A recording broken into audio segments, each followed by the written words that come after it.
Charlas de verano con Sergio Supo.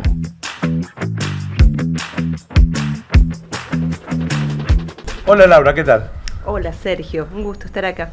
Estás hablando con un alumno de secundaria que se llevó siempre química o se llamaba merciología, lo que te indica que no entendí nunca qué significaba la química, para qué servía. Con el paso de los años un poco entendí el valor que tiene, sobre todo el valor que tiene la ciencia y la investigación. El valor y el aporte que científicas como vos hacen a la sociedad, y muchas veces la sociedad no termina ni siquiera de conocerles la cara o el nombre. Hubo un premio hace poco Así es. que te dio por lo menos alguna dimensión mediática. Se supo que había una científica argentina, cordobesa, que trabaja en Córdoba, que fue reconocida con un premio que se llama L'Oréal UNESCO. ¿Esperabas ganar ese premio? Por supuesto, yo juego a todo. Juego cada proyecto que se abre, yo me presento, hay que hacer un proyecto y jugarse por un premio, me presento. Así funciona, tenés que estar siempre activo. Apenas acabamos de mencionar, digamos, el último punto de una carrera. Quisiera entonces ir al punto inicial. En algún momento dijiste, voy a estudiar química. Sí. ¿Cuándo fue? ¿Cuándo pasó eso? Bueno, te digo que vos sos de la mayoría de las personas que no entienden la química. Yo tengo una teoría con respecto, y es que creo que necesitamos un cambio fundamental en la forma que se enseña química en la secundaria. A ese punto yo estuve involucrada en algún momento con un proyecto de la facultad para tener una carrera de profesorado en universitario. En este momento los profesorados son terciarios. Y la química no es algo que se aprenda rápido, es un idioma. Yo siempre lo asemejo a un idioma, porque vos cuando estudias un idioma, primer año, segundo año, renegas, estudias de memoria, el vocabulario, las formas, hasta que un día haces clic y empezás a entender. Bueno, lo mismo pasa con la química. Tenés que hacer clic, pero tenés que llegar a ese punto. Si abandonaste antes de que sigamos, déjame absolver a mis profesoras de química que hicieron un gran esfuerzo hace muchos años ya, pero el problema era yo en ese caso. No, pero a ver, hay una chica, Laura, ¿a qué edad dijiste, me gusta la química, voy a hacer esto? ¿Cómo yo en la secundaria, terminé la secundaria, como siempre digo, con la cabeza 0 kilómetros. Necesitaba un desafío. Y el desafío en mi casa era química. Yo tengo un padre bioquímico, una hermana que estudiaba bioquímica más grande que yo, primos farmacéuticos, y es como que estaba muy, muy orientado. Por ahí me dio miedo. Un día le dije a mi papá, ¿no te aburrís en el laboratorio? Y se dio vuelta y me dijo, ¿aburrirme? Ah, bueno, entonces está bien. Parece que no es aburrido. Pero digamos que no te costaba la materia cuando ibas. No, y bueno, tuve mucho estímulo de una profesora que era bioquímica y que me atrapó. Me atrapó en cuarto año, algo así, y ahí empecé a enseñarles a mis compañeros. ¿Sos cordobesa de la ciudad de Córdoba? Sí, soy cordobesa de acá, 100%. O sea que, ¿de qué barrio? De Los Naranjos. De Los Naranjos, bien. ¿Fue, digamos, natural que vos te anotaras en la Universidad Nacional a estudiar química o bioquímica? Bioquímica, pero uno empieza sin haber, bueno, en ese momento uno entraba sin saber a qué carrera te ibas a anotar, vos entrabas a la facultad y después se decidía. Pero yo siempre digo y reconozco, el día que puse un pie en ciencias químicas, supe que ese era mi lugar en el mundo. Porque tenía en la cabeza como yo. Hiciste la carrera, te recibiste, sos doctor en química. Soy doctor en química, también en la misma facultad. ¿Y después te fuiste afuera? ¿O antes? No, después. Es tradición y es, digamos, la mejor oportunidad hacer una estadía afuera después del doctorado, que se llaman postdoctorados. Yo fui con un contrato a Canadá, a la Universidad de McMaster, y ahí tuvimos 2 años. Fui con mi marido, con un bebé de 2 años. Bueno, bebé. Que volvió de 5 y ahora habla los 2 idiomas como nativo. Mirá. Y fue una hermosa experiencia y además te da otra visión estar afuera. sobre... Eso te iba a preguntar. Sí. ¿Cómo es estudiar afuera, mantener la formación, pero al mismo tiempo obviamente cambiaste el idioma? No sé si fuiste al Canadá franco hablante o al inglés hablante. El inglés hablante, Ajá, sí. ok. O sea, cambiaste, es todo un tema. Sí. Y a otro ámbito, ¿encontraste que era diferente la facultad, la universidad, el centro de estudios a lo que habías vivido acá en Córdoba? Muy diferente. Tan así que eso me decidí volver. Ajá. Primero porque lo que es investigación, lo que yo encontré ahí, que no quiere decir que se generalice, pero fue lo que viví y que mucha gente vive, es que es un lugar donde vos trabajás para un profesor. Siendo que acá yo sentía que yo me estaba formando yo y el profesor me supervisaba. Entonces acá yo trabajaba para mí y allá trabajaba para alguien más. Esa es una diferencia muy fuerte que se siente de que allá no te están estimulando a que vos crezcas, sino que estás sirviendo de mano de obra. Ajá. ¿Sí? Formabas parte de un equipo, pero no te sentías integrada. Exactamente, no me sentía de que me estuviera aportando a mi formación. Y por otro lado, estuve en una universidad y pude ver estudiantes. Si bien yo no daba clase, había estudiantes en el laboratorio. Y tuve un shock realmente con lo que era la educación superior allá, que es el mismo sistema que hay en Estados Unidos, donde hay un bachelor de 4 años y después una especialización. Lo que nosotros tomamos como los últimos 2 años de las licenciaturas, allá lo estudian en un máster, en una especialización. Y me di cuenta de que el sistema nuestro es mucho mejor. Ajá. Porque el sistema de bachelor allá está basado en optativas, en una carrera muy relajada y en que, digamos, te vas armando tu propia carrera. Y eso hace que la gente evite las materias difíciles. Ajá. Las materias de vaya cuentas. eligiendo un camino y vayan eligiendo. Entonces llegan al laboratorio y no saben hacer cálculos, no saben preparar las cosas, no saben cosas elementales. Y no están bien formados. Y todo ese trayecto, ese conocimiento, ese aprendizaje lo habías hecho acá. Sí, acá. En ciencias químicas. Sí. 3 años, una experiencia también de vida, de que hablamos, y decidiste volver. ¿Volviste a la misma facultad donde te habías formado? Sí, volví incluso a los 2 años, porque yo tenía una licencia en mi cargo, tenía que retomarla antes de los 2 años, y fui muy feliz de volver a mi escritorio.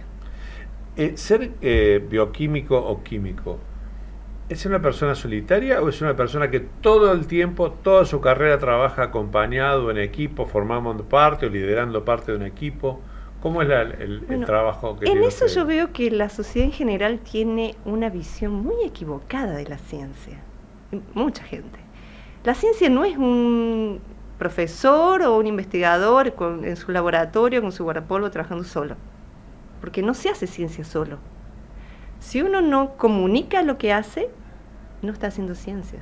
La ciencia es una construcción social de una comunidad científica y siempre se trabaja en grupo, siempre se trabaja en equipo. Dentro de lo que es el grupo chico sería yo como profesora y algunos alumnos de posgrado o de postdoctorado, pero además con otros profesores que tienen otra formación, puntos de vista distintos. Todo el tiempo estamos interaccionando con no solo gente. Dentro de la misma unidad académica, sino con otros colaboraciones. Otros Tengo colaboraciones muy fuertes con La Plata, con Bahía Blanca, con Brasil, con Francia. Es típico que uno se abra a problemas o propuestas que no se pueden. ¿Los secretos que uno descubre? ¿O es lo contrario de un principio científico? Bueno, esa es la gran diferencia que yo vi entre Canadá y acá. Ajá. Acá estamos, yo particularmente, estoy en un entorno muy lindo, creado por mi profesor, que fue Bruno Maggio, que está jubilado ahora, en donde nos enseñó a ser cooperativos más que competitivos. ¿Sí? Entonces, estamos muy dispuestos a la cooperación, a charlar, a preguntar, a parar a alguien en el pasillo y decirle tengo este problema y ese alguien te va a ayudar. ¿Sí? Cosa que en Canadá no pasa. En otros lados vos vas a los congresos y tenés miedo de hablar mucho para que alguien no te robe una idea. Eso acá no pasa. Por lo menos en el entorno que estoy muy contenta de que sea así, y voy a trabajar para que siga siendo así. ¿Vos sentís que la ciencia argentina, puntualmente la bioquímica, la química en la Argentina, está muy por debajo de los estándares internacionales o están realmente en un nivel competitivo? Nosotros estamos a un nivel competitivo gracias a la formación que tenemos, ¿sí? Es decir, nosotros no podemos competir por cantidad de gente, no podemos competir por tecnología con respecto a otros países, sí podemos competir con originalidad y con esta capacidad de multidisciplinariedad que tenemos, y hace que con muy poca inversión del gobierno, bueno, en este momento no podemos hablar, vamos a hablar hasta el año pasado, con muy poca inversión del gobierno podemos hacer cosas competitivas a un nivel de un país que invierte muchísimo más. Entonces nosotros salimos afuera y tenemos un nivel competitivo. Ni te cuento si salimos a trabajar en otro lado donde contamos con recursos, con equipos, con más gente, pero definitivamente somos un polo importante de ciencia. Cuando en la vida cotidiana de ustedes tienen una agenda de trabajo, llevan adelante una investigación, ¿cómo definieron el objetivo de esa investigación? Bueno, es un ciclo. Uno, por lo general, escribe un proyecto y se presenta a un agente de financiación que hasta el año pasado era estatal, ¿sí? El CONICET. El CONICET y la agencia del Ministerio de Ciencia y Tecnología. Uno escribe un proyecto donde cuenta ya con un equipo, pone sus objetivos, pone el valor que tiene ese proyecto, los objetivos, cómo lo vas a resolver, cuál es el problema a resolver y cómo lo vas a resolver. Y también tiene que poner cierta factibilidad, es decir, yo cuento con esto, por eso es muy factible que este proyecto tenga éxito. Eso se evalúa tanto entre investigadores locales, nacionales, como extranjeros, y hay después un puntaje, y si uno tiene la suerte de pasar el límite del puntaje, lo financian. Entonces ahí hay que reclutar estudiantes para que lleven a cabo, estudiantes de posgrado, para que lleven a cabo ese proyecto, y lo que se espera que a lo largo de la duración de ese proyecto uno pueda haber comunicado los resultados en una revista internacional con referato. Espera un momento, sí. Antes, cuando te seleccionaron el proyecto, te dijeron, bueno, usted va a tener estos recursos. Sí. ¿Eso es algo que se terminó para sí. siempre? ¿En forma absoluta? ¿Hay mucho menos en relación a gobiernos anteriores? Estamos hablando de antes y después del gobierno de Milei. Mira, la mayor parte de la financiación venía por préstamos del Banco Internacional de Desarrollo. ¿Sí? El BID pone plata en la Agencia de Ciencia y Tecnología para financiar estos proyectos. El dinero que iba a esos proyectos no era nacional, ¿sí? Yo tengo 2 proyectos financiados que, así como el de todo el mundo, dejaron de pagarse, porque no te dan toda la plata, te van pagando... ¿Por etapa? Claro, uno presenta facturas y van pagando las facturas, ¿sí? O por etapas. Ese dinero entró al país, y no es nacional, no es de acá, no es nuestro. Y no estás cumpliendo con el compromiso que tenía el BID con la nación.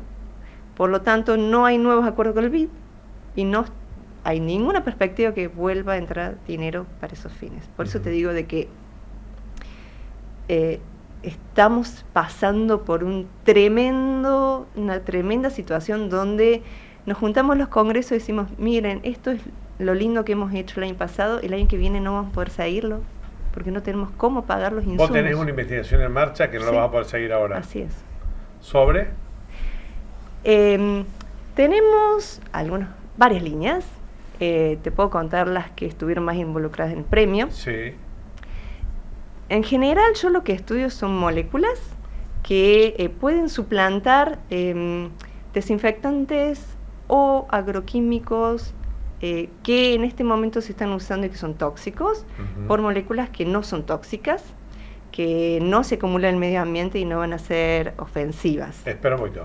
Vamos a una clase de química en Sí, yo vivo empecé por como radio. por el final. No importa. No. ¿Qué es una molécula? ¿Qué es una molécula? Vos te acordás de la tabla periódica, ¿no? Sí, me acuerdo muy mal de Vos ella, te acordás de que había casilleritos. Sí. Cada uno de ellos era un átomo. Sí. Los átomos se juntan en moléculas. Esas moléculas tienen propiedades. Por ejemplo, el azúcar.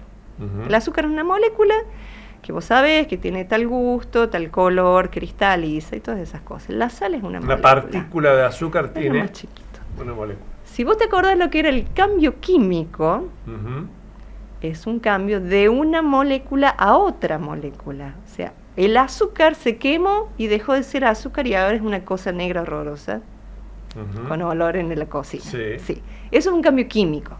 ¿Sí? Sí. Nosotros estamos... Cocinar es un acto Cocinar es un cambio químico, Exacto, ¿sí? sí. Bien. Están todos los días, por eso te digo, cuando uno habla el idioma de la química, lo ves en todas las cosas. Claro. ¿Sí? Es un Pero punto de vista. Pero la gente que no es química como vos, no relacionamos eso. No, Está bien. claro. Cuando cocinamos un bife, no relacionamos claro, que sí. hay una transformación de la materia química. Tal cual. Ok. Bueno, y entonces, me estabas hablando de convertir moléculas para la intervención en agroquímicos que hoy son tóxicos y ustedes pueden, trabajando, investigando, transformar y reemplazar los productos. Queremos descubrir nuevas moléculas o nuevos productos con moléculas conocidas que puedan servir para suplantar el uso excesivo de sustancias tóxicas, tanto en el agro como en hospitales. Porque todos saben que desde el COVID estamos desinfectando más. ¿Sí? ¿Qué estamos usando para desinfectar? Tanto en las casas como en los hospitales estamos usando cosas tóxicas que matan microorganismos. Pero eso no quiere decir que sean inertes para nosotros, porque esas sustancias terminan lavándose, van al suelo, van a las plantas, van al agua. Cuando, por ejemplo, tiramos algo para matar los mosquitos, supongamos. Sí. Queda un residuo. Queda un residuo. Matamos los mosquitos, bárbaro, pero queda un residuo ahí. Queda un residuo. Y eso termina acumulándose en el medio ambiente. ¿Qué pasa ahí? Estas sustancias que son nocivas para los microorganismos, ahora están en baja concentración, diluidas, siguen siendo molestas, pero no siguen siendo tan potentes como para matar los microorganismos. Entonces los microorganismos tienen tiempo y posibilidades de crear resistencias. Entonces forman nuevos microorganismos transformados y más peligrosos para la salud. Cada vez hay que usar más. Cada vez hay que usar más y cada vez surgen nuevas cepas de microorganismos potencialmente patógenas, potencialmente que puedan crear nuevas enfermedades y que no la podemos parar con los antibióticos que ya tenemos. Eso es un círculo vicioso. Hay que cortar en algún lado eso. Y la forma que proponemos, una forma humilde de contribuir, es tratando de descubrir moléculas sintéticas o naturales que puedan ser usadas para esos medios, para desinfección, pero que no se acumulen, que cuando vayan al suelo se eliminen o se dividan en moléculas más inofensivas. ¿Sí? Y eso es trabajar, ¿cuánto tiempo en el laboratorio para llegar a ese objetivo que has planteado? Bueno, por ejemplo... Tener un producto que reemplace algo que se va a quedar en el ambiente mucho tiempo por otro que no va a dañar el ambiente. En realidad estos son consecuencia de muchos años de investigación básica, de investigar tal grupo de moléculas, cómo son, cómo funcionan, si yo se la muestro a un microorganismo, qué hacen, si yo se la muestro a un sistema artificial donde yo tengo todo controlado, qué hace. Y eso es investigación básica. Yo hace 28 años que hago eso. Y con la acumulación de ese conocimiento empezás a pensar, bueno, estas características que tiene esta molécula puede servir para esto. Pero necesitas todo el conocimiento que ya hiciste antes. Por ejemplo, nosotros estamos en trámite con la UNC para patentar un producto para el agro, para tipo cultivo orgánico, donde no se pueden utilizar tóxicos, no se quieren utilizar tóxicos. Entonces estamos haciendo una preparación en base a productos naturales, aceites esenciales y otro tipo de productos, todos naturales, que se pueden tratar a las plantas para que sean resistentes y para que espanten los insectos patógenos, ¿sí? ¿Cómo llegamos ahí? Llegamos después de muchos años de estudio y de cooperación con el grupo de plantas, con el grupo de microorganismos, pero no podés llegar, porque todo esto viene a que hay cierta fantasía de que la ciencia la puede financiar los privados. Los privados van a financiar un producto que ya esté listo. Claro. No un producto la etapa final. La etapa final, de ahora en más. Ahora si patentamos con la UNC, probablemente haya alguna empresa que esté interesada en escalarla y probarla en grandes cultivos. Pero me faltó los 15 años de financiación del Estado que yo necesito para llegar a ese producto. Que es lo que vos dijiste antes, es la ciencia básica. Es la ciencia básica. Y para eso se requiere la asistencia, no vamos a decir a fondo perdido, porque nunca es a fondo perdido, una consecuencia del desarrollo de la universidad pública en este Para caso. eso necesitamos tener gente que domine una amplia cantidad de áreas, ¿sí? Que colaboren entre ellos, que tengan equipos que funcionen, que puedan trabajar con los insumos, que en general no son muy caros los que trabajamos nosotros, y que tengamos, digamos, la libertad de experimentar con distintas cosas. En algún momento eso va a poderse aplicar. Ahora, Laura, esto que vos me decís que ocurre en la Argentina y que estamos atravesando precisamente una dificultad enorme como la que nos acabas de contar. En otros países, hasta donde se sabe, hay sí inversores privados desde el origen de la ciencia básica. ¿Por qué la Argentina no tiene una cultura de inversión de potenciales beneficiarios de empresas, digo, que banquen desde el origen el desarrollo de investigaciones que van a terminar siendo allá al final un producto útil?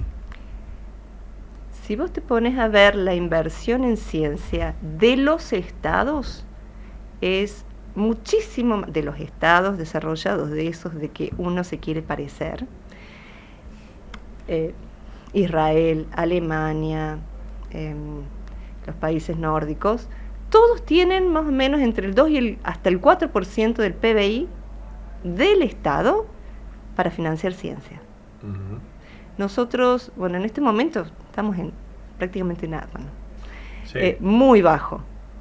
¿Qué quiere decir? ¿Que son tontos estos países que ponen plata del Estado en ciencia? No, tienen que tener la masa crítica de investigadores para atraer inversiones privadas.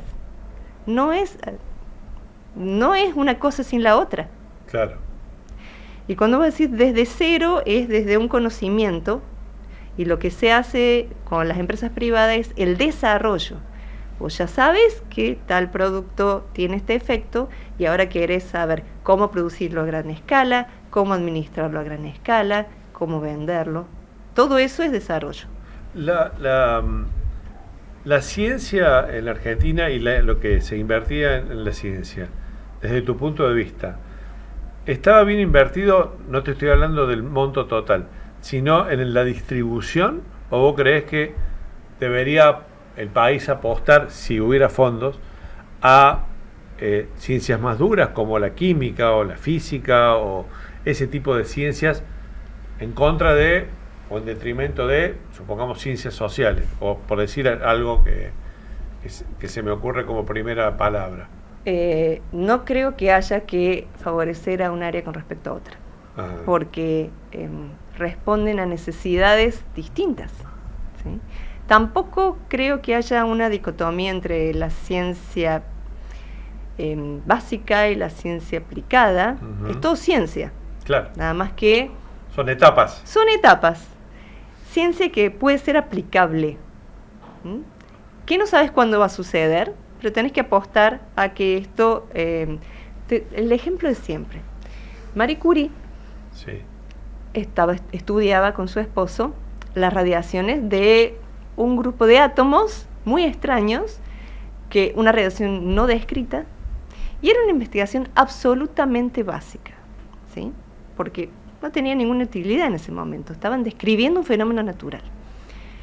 Vino la guerra y ellos se vieron necesidad de involucrarse en la guerra, entonces se les ocurrió que esa radiación, que eran los rayos X, podían servir para ver los esqueletos de los enfermos y ver cuáles eran los problemas de quebradura y contribuir hacia la medicina.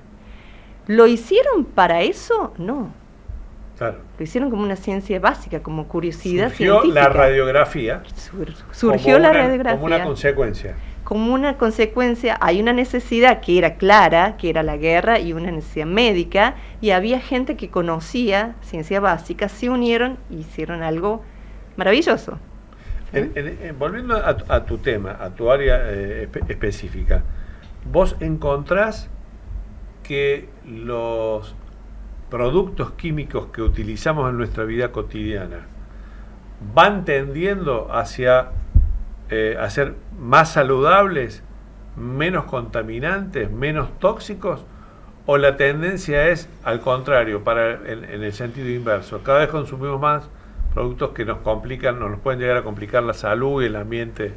¿En qué estado está hoy el mundo Tu pregunta es filosófica y es bastante complicada de contestar. No quise llegar tan lejos. Voy a tratar de contestarte algo. Hace capaz que 100 años, uno comía alimentos sin conservantes o con conservantes naturales, la sal, el vinagre, ¿sí? Vos hacías una mayonesa y tenías alta probabilidad de intoxicarte. Ahora tenés una mayonesa en la heladera que hace 2 semanas que está ahí. O más. Sí. Pero tiene conservantes. Entonces, ¿qué elegís? ¿Consumir conservantes o tener riesgo de salmonelosis? No, prefiero no tener salmonelosis. Bueno, es lo que prefiere la humanidad. Es lo que prefiere la humanidad en este momento. No solo yo. Es la opción de medicina o no medicina. Hay gente que está planteando eso. ¿Sí? Sí. Pero tenés que tener el riesgo de que tu hijo se muera si elegís la no medicina. Sí, bueno, hay gente que dice que la Tierra es plana, digamos, bueno, pero preferiría no involucionar, sino evolucionar. Por eso te decía, ¿hacia dónde va el mundo en ese sentido? Está socialmente aceptado de que vamos a un mundo más industrializado, que tiene ciertas ventajas. Por ejemplo, tenemos menos problemas con las infecciones, tenemos menos problemas de muchos tipos, tenemos vacunas fabulosas, pero tenemos que pagar ese precio. Vivimos más años nosotros que nuestros padres, que nuestros abuelos, o sea, de algo sirvió la medicina, pero yo digo, en cuanto a la aplicación concreta viene la época del dengue, entonces tengo que comprarme un repelente para mosquitos o lo que sea. ¿Hacia dónde evolucionan ese tipo de productos? ¿De la vida cotidiana o...? Yo se me creo ocurre que eso como primera cosa, hay miles de productos. Hace unos años uno no tenía mucha conciencia de que lo que uno usaba en el boom del agro era tóxico. Ahora, por más que haya pocas pruebas, la gente sabe que es tóxico. Es como cuando apareció, fue popular el cigarrillo. La gente fumaba sin saber que eso traía cáncer. Sí. Entonces, con el tiempo se fue concientizando que eso tiene cáncer. Yo quiero creer que ahora hay menos gente que fuma. Sí. Hay ciclos así con varias cosas. La huerta orgánica es una consecuencia de saber de que los agroquímicos son tóxicos. ¿Sí? Sí. Y así vamos entrando en una de esas y saliendo en una de esas, evolucionando. Pero quizá el camino, te lo pregunto, no lo puedo afirmar porque apenas soy periodista. Sí, claro, y no conozco lo que yo apenas soy doctor en química. No, pero sobre este tema vos podés contestar mucho mejor que yo. Digamos, si todos volvemos a la huerta orgánica, muy probablemente el mundo padezca una hambruna generalizada. Tal cual. Entonces, lo que quiero saber es, los productos que estamos generando hoy desde la química en el mundo van a seguir permitiendo no intoxicarnos, pero comer saludablemente y comer en la cantidad o producir en la cantidad que se necesita producir los alimentos que necesita el mundo. ¿Vamos en esa dirección? ¿Vos notás alguna evolución en ese sentido? Yo quiero creer que sí, porque se está haciendo esfuerzos, pero hay un precio que pagar, como yo te digo. Si vos querés alimentar el mundo, lo vas a alimentar a base de soja, por decirte algo, Sí. soja transgénica que ha sido tratada con agroquímicos. ¿Es la soja más sana del mundo? No, pero pero es preferible eso al hambre. Ujú. Y los productos con los que, para mencionar la soja o cualquier otro, ¿están evolucionando positivamente en función de la salud? Hay mejores opciones, ¿sí? Ujú. Y hay más conocimiento. Que no te diré que no es muy transparente porque hay muchas cosas que no se estudian, ¿sí? Ujú. No se estudian por una decisión social. No Ujú. quieres saber qué tanto te está intoxicando. Claro. ¿Sí? Pero la realidad es que si nos lo medimos en cuestión de las expectativas de vida, estamos aumentando las expectativas de vida, ¿sí? Así que en ese sentido es un éxito y estamos siendo cada vez más sanos, ¿sí? Sí. Pero hay algunos pequeños avances sobre mejorar en el tema agroquímico. Por ejemplo, hace unos 30 o 40 años se usaba 10 veces más agroquímicos para el mismo cultivo que ahora. Ujú. ¿Y por qué se bajó? ¿Porque se mejoraron los agroquímicos? No necesariamente, sino porque ahora tenés un grano modificado Sí. que es resistente a un agroquímico y todas las maleza de alrededor no la es. Entonces así, poniendo muy poquito, podés eliminar la maleza y tu grano va a servir más, crecer más grande. Entonces en ese sentido sí es un avance, porque ahora conociendo que eso era tóxico, ahora bajamos muchísimo la cantidad de agroquímicos que se usan para poder tener el mismo rinde o mejor rinde. La consecuencia es que ahora estamos comiendo cosas transgénicas. Sí. ¿Sí? ¿Qué perjuicio nos va a traer? No lo sabemos. Todavía no se sabe. En general, no se ha visto en estos últimos 30, 40 años que usamos productos transgénicos que haya un problema muy directo. Una consecuencia. Una consecuencia. Deduzco que sos más optimista que pesimista. Si no, no estaría haciendo ciencia en Argentina. ¿Y qué te impulsa a seguir haciendo ciencia en Argentina? ¿La vocación que tuviste originalmente? Es un desafío. Hacer ciencia lo que yo le digo siempre a mis estudiantes, hacer ciencia en Argentina es un acto de rebeldía. Ujú. ¿Sí? No nos van a parar, vamos a seguir haciendo ciencia, porque creemos profundamente que primero, la forma de la educación superior que tenemos acá es muy buena y queremos sostenerla, y la forma en que se hace investigación acá, el CONICET es un ejemplo, lo sabemos porque está todos los años premiado como alto, una de las instituciones más prestigiosas del mundo, a pesar de todo, a pesar de los problemas económicos, a pesar de las restricciones que tenemos. Entonces estoy convencida de que tenemos que seguir haciendo esto, hacerlo bien, porque es la salida que tenemos para nuestro país. Gracias, Laura. Me encantó esta charla. Muchas gracias. A mí, la verdad que les tengo que agradecer porque vos te has dado cuenta, me pones un micrófono y yo le doy para adelante y me encanta hablar, me encanta filosofar, me encanta estudiar, hablar con mis estudiantes y con mis hijos, con mi familia, y la posibilidad de que me escuche más gente para mí es valiosísima. Bueno, ya que está, yo casi que había terminado la nota, pero vamos a hacer la última, te voy a hacer la última pregunta. ¿Por qué alguien que te está escuchando ahora, en cualquier lugar de la Argentina, porque sabes que llegamos a través de Canal 3 a todo el país, ¿por qué un chico que está terminando el secundario tiene que tratar de ser doctora en química como vos? ¿Por qué debería tomar esa decisión? Yo no soy de las personas que crean que todo el mundo tiene que ser universitario, ¿sí? Yo sí soy de las personas que creen que todas las personas que deseen ser universitarios puedan serlo, ¿sí? Y que deseen y tengan la vocación y la curiosidad de hacer ciencia lo puedan hacer. Así que si vos, estudiante de secundario, tenés curiosidad para hacerlo, no dejes que te paren. Lucha por tu derecho a estudiar, lucha por tu derecho de aprender y de aportar de esa forma al país.